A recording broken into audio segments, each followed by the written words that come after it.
एक डॉक्टर जिसे धरती पे भगवान का रूप कहा जाता है, अगर वही दानव बन जाए, वही राक्षस बन जाए, वही 100 लोगों को मौत के घाट उतार दे, क्यों?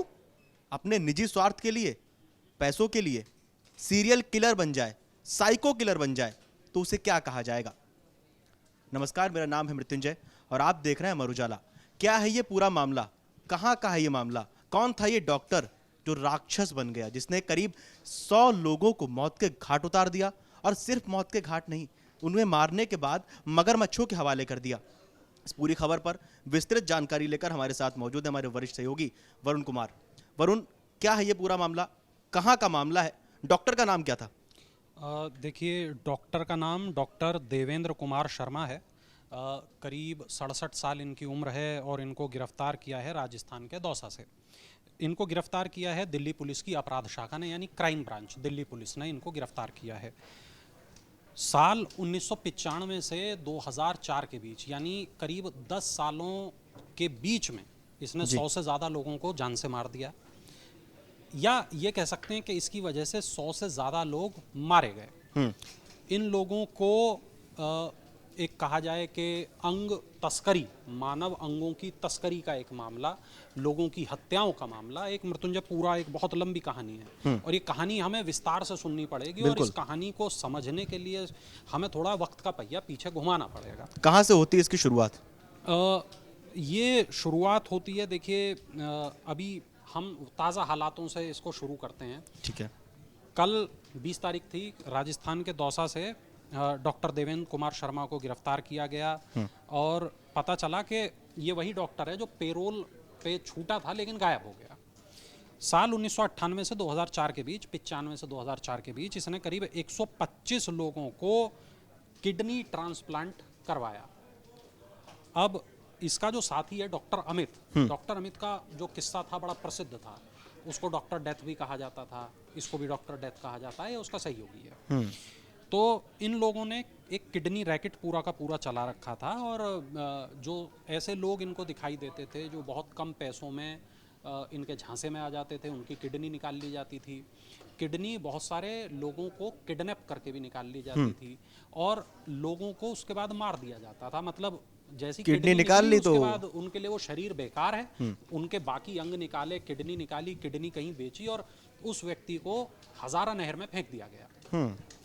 हजारा नहर के बारे में मशहूर है कि वहाँ पर मगरमच्छ हैं, तो वो जो मगरमच्छ हैं वो ऐसे लोगों को खा जाते थे, ऐसी लाशों को खा जाते थे। ना हड्डी बचती थी, ना मांस बचता था, किडनी निकाल ली, बचता था। किडनी निकाल ली, डेड बॉडी नहर में फेंक दी, डेड बॉडी भी खत्म, सबूत खत्म। 2004 में इसकी गिरफ्तारी हुई। सीरियल किलिंग का इसके खिलाफ मामला दर्ज हुआ। किडनी ट्रांसप्लांट रैकेट में इसका नाम आया। देवेंद्र के खिलाफ 21 हत्याओं के मामले में चार्जशीट दाखिल हो चुकी है। दिल्ली के 7 मामले हैं जिसमें उम्र कैद और गुरुग्राम का एक मामला, इसमें इसको फांसी की सजा सुनाई जा चुकी है। अब आप समझिए कि सब कुछ हो चुका है। एक फांसी की सजा पाया व्यक्ति है लेकिन वो भाग गया, फरार हो गया। फरार कैसे हुआ वो भी एक इंटरेस्टिंग इसमें एंगल है। 9 जून 2023 को 2 महीने के लिए पैरोल पर बाहर आया। इसके बाद इसने सरेंडर नहीं किया। राजस्थान के दौसा में एक आश्रम में पहुंच गया, बाबा बन के वहां रहने लगा। अब जो क्राइम ब्रांच की टीम है उसने उसको दौसा से गिरफ्तार किया है। अब गिरफ्तार कैसे किया है? करीब 11 साल बाद। हाँ, और ये जो है काफी वक्त से नहीं, 2023 पे वो बाहर आया था, अब 2025 है, तो मतलब पूरा केस जो खुला है ये हाँ, करीब 2 साल के बाद इसको गिरफ्तार किया। 2004 जहां से केस की शुरुआत हुई, 2023 में जब ये पैरोल से फरार हुआ और उसके बाद अब इसको गिरफ्तार किया गया है।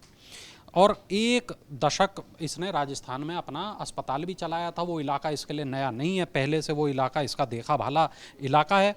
क्राइम ब्रांच के पुलिस उपायुक्त हैं आदित्य गौतम। उन्होंने ये बताया कि उनकी टीम पैरोल लेकर गायब हुए बदमाशों की तलाश में जुटी हुई थी। इस कड़ी में उनको ये भी पता चला कि डॉक्टर देवेंद्र भी गायब है। उसकी जानकारी जुटाने के लिए इंस्पेक्टर राकेश कुमार, अनुज कुमार और बाकी लोगों से को जोड़ के एक टीम बनाई गई और ये जो व्यक्ति है इसको 9 जून 2023 को पैरोल दी गई थी। 3 अगस्त 2023 को उसे जेल में सरेंडर करना था लेकिन उसने नहीं किया। अब ये जो टीम है ये अलीगढ़ गई, जयपुर गई, दिल्ली गई, कई राज्यों में गई, पड़ताल करती रही लेकिन कुछ पता नहीं चल पा रहा था। 6 महीने तक ये जो पूरी टीम है ये जयपुर, दिल्ली, अलीगढ़, आगरा, प्रयागराज की खाक छानती रही लेकिन एक लोकेशन मिली लोकेशन कहाँ की मिली? राजस्थान की। राजस्थान में भी दौसा की। एक टीम को तत्काल दौसा के लिए रवाना कर दिया गया।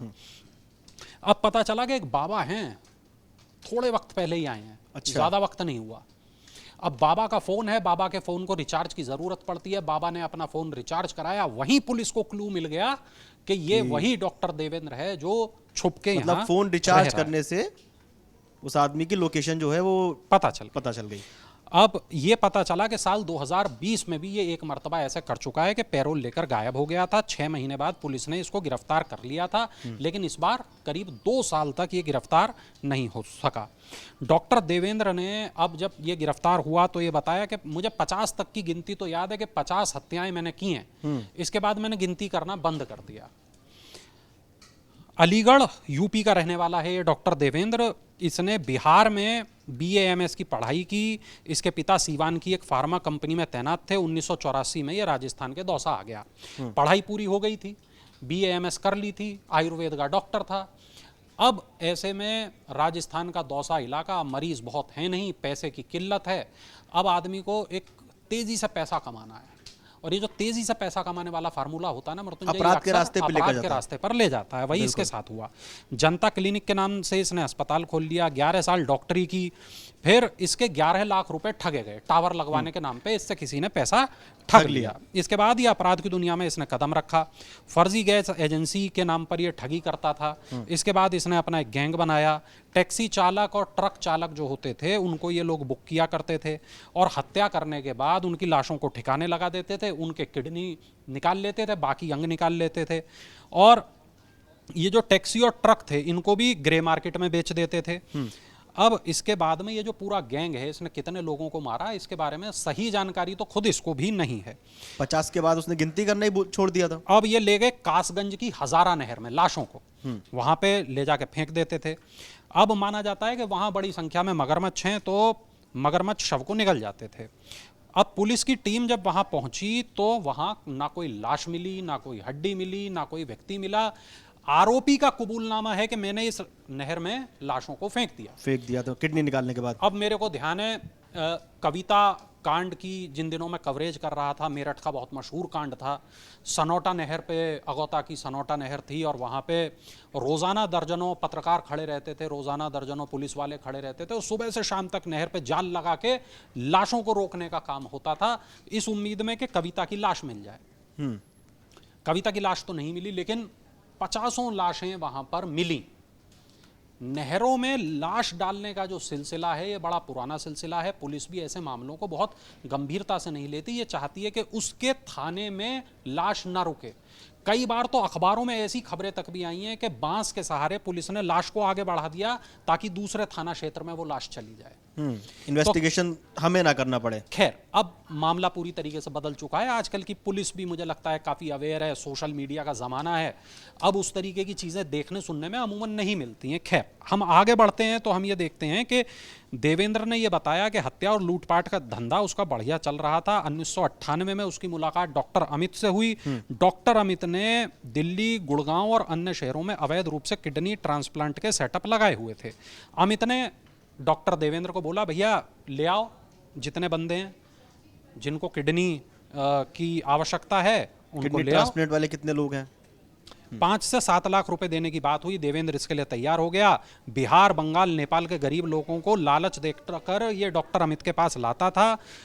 125 से ज़्यादा किडनी ट्रांसप्लांट किए, और 2004 में देवेंद्र और अमित दोनों गुड़गांव के किडनी रैकेट मामले में गिरफ्तार हुए।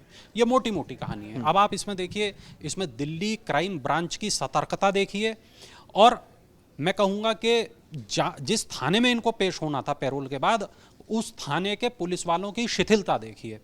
अगर कोई व्यक्ति नहीं आया है तो आपने उसको ढूंढने के लिए क्या किया, इसकी जांच मुझे लगता है होनी चाहिए, शायद हो भी रही होगी। दूसरी जो महत्वपूर्ण बात है, अगर पुलिस को ये बताया गया है कि हजारा नहर में ये लाशों को फेंक दिया गया, तो हजारा नहर में लाशों को ढूंढने के लिए पुलिस ने क्या कुछ किया। अब जब ये डॉक्टर देवेंद्र गिरफ्तार हुआ है, ठीक है, हम ये मानते हैं कि देवेंद्र की गिरफ्तारी एक बहुत बड़ी लीड है, लेकिन इंसाफ मिल सका क्या? वो जो 100 से ज्यादा लोग हैं, क्या हमें एग्जैक्ट उनके नाम पता चल सके क्या? तो अभी कई ऐसी चीजें जिनके हैं, घर वाले कई शायद अभी भी इंतजार कर ढूंढ रहे रहे हों। होंगे कि हमारा बंदा कहाँ है, कहाँ चला है गया, ना, कहाँ गायब है। कौन कौन से थानों में रिपोर्ट दर्ज कराई होंगी। बिल्कुल। तो ये बहुत सारी ऐसी चीज़ें हैं मृत्युंजय, जिनका जवाब मिलना मुझे लगता है अभी भी बाकी है। और दर्शकों से मैं इस बात को ज़रूर कहूँगा कि अपने आसपास जो क्राइम हो रहा है, जिस तरीके की खबरें आपके आसपास हैं, उन पे ज़रूर नज़र रखिए। कोई क्राइम यदि ऐसा है जिसको आप चाहते हैं कि उसको रिपोर्ट किया जाए, उसको रिपोर्ट किया जाना ज़रूरी है, तो बस एक कमेंट बॉक्स में आप मैसेज छोड़ दीजिए। वरुण, एक सवाल था बीच में। जी। सवाल ये कि ना आप लगातार इस तरह के अपराध के मामले कवर करते आए हैं। ये जो साइको किलर होते हैं इस टाइप के, इसमें क्या कुछ कॉमन पैटर्न देखने को मिलता है? देखिए, इसको साइको किलर कहना मुझे लगता है कि बहुत उचित नहीं होगा। यहाँ पर जो व्यक्ति काम कर रहा था हत्याओं का, उस हत्याओं के काम के पीछे उसका एकमात्र मोटिव था, वो मोटिव था पैसा कमाना। तो ये पागलपन ही तो हो गया, एक तरह का लालच हो गया, पागलपन हो गया। देखिए, आप ऐसा कह सकते हैं, लेकिन हम साइको किलर की जो परिभाषा है उसको इस तरीके से रखते हैं जिसको हत्या करने में मजा आए, जिसको अपराध करने में मजा आए, और जो जानबूझ के, चाहे वहां पैसा इन्वॉल्व हो या ना हो, वो उस हत्या को, उस अपराध को करे। यहाँ पर पैसा एक बहुत बड़ा कारक था। यहाँ गैंग बनाकर काम किया जा रहा था, यानी कि यहाँ पर जो मोटिव है वो उस डॉक्टर का तो क्लियर है, डॉक्टर अमित का, डॉक्टर देवेंद्र का, लेकिन जो गिरोह में साथ जुड़े हुए लोग थे वो भी पैसे के लिए यहाँ काम कर रहे थे। तो यहाँ जो आप स्थितियाँ देखेंगे, यहाँ स्थितियाँ थोड़ी सी अलग हैं। यहाँ इंसान काम कर रहा है लालच के लिए, पैसे के लिए। उसको इस बात का फर्क नहीं पड़ रहा है कि मर कौन रहा है, उसे इस बात का फर्क पड़ रहा है किडनी पहुंची कि नहीं पहुंची। अब अमीर लोग जिनको किडनी की जरूरत है, जो डॉक्टर अमित के अस्पतालों में इलाज करा रहे थे, उनको किडनी की जरूरत है। डोनर कौन है पता नहीं, पता नहीं। किडनी कहां से आई पता नहीं। लेकिन आप गौर ये भी तो करें कि जब सुरक्षा एजेंसियों को, जांच एजेंसियों को, पुलिस को, सीबीआई को जब ये भनक हुई, तब न केवल ये गोरख धंधा बंद हुआ, बल्कि तमाम अस्पतालों में, उस वक्त की मुझे बहुत अच्छे से ध्यान है, तमाम अस्पतालों में इस तरीके के छापेमारी की कार्रवाई हुई। इस तरह के तमाम जो अवैध अस्पताल थे उनको बंद किया गया। गाँव देहात तक में भी आज भी अक्सर एक इस तरह की चेकिंग चला करती है कि ये अस्पताल रजिस्टर्ड है कि नहीं है। तो रजिस्ट्रेशन को लेकर जो नियम हैं वो भी बहुत सख्त हुए। आईएमए ने अपनी तरफ से भी कई कदम उठाए।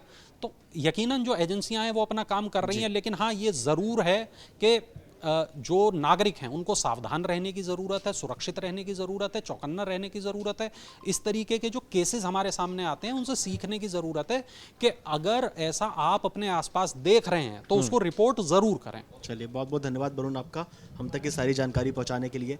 इस पूरी खबर को जानने समझने के बाद आपको क्या कहना है? जैसा वरुण ने कहा कि अगर आपको लगता है कि आपके आसपास किसी तरह का क्राइम है तो हमें कमेंट बॉक्स में ज़रूर बताएं, हम कोशिश करेंगे उसे कवर करने की। और देश और दुनिया की तमाम बड़ी खबरें देखने के लिए, जानने के लिए, समझने के लिए देखते रहिए अमर उजाला।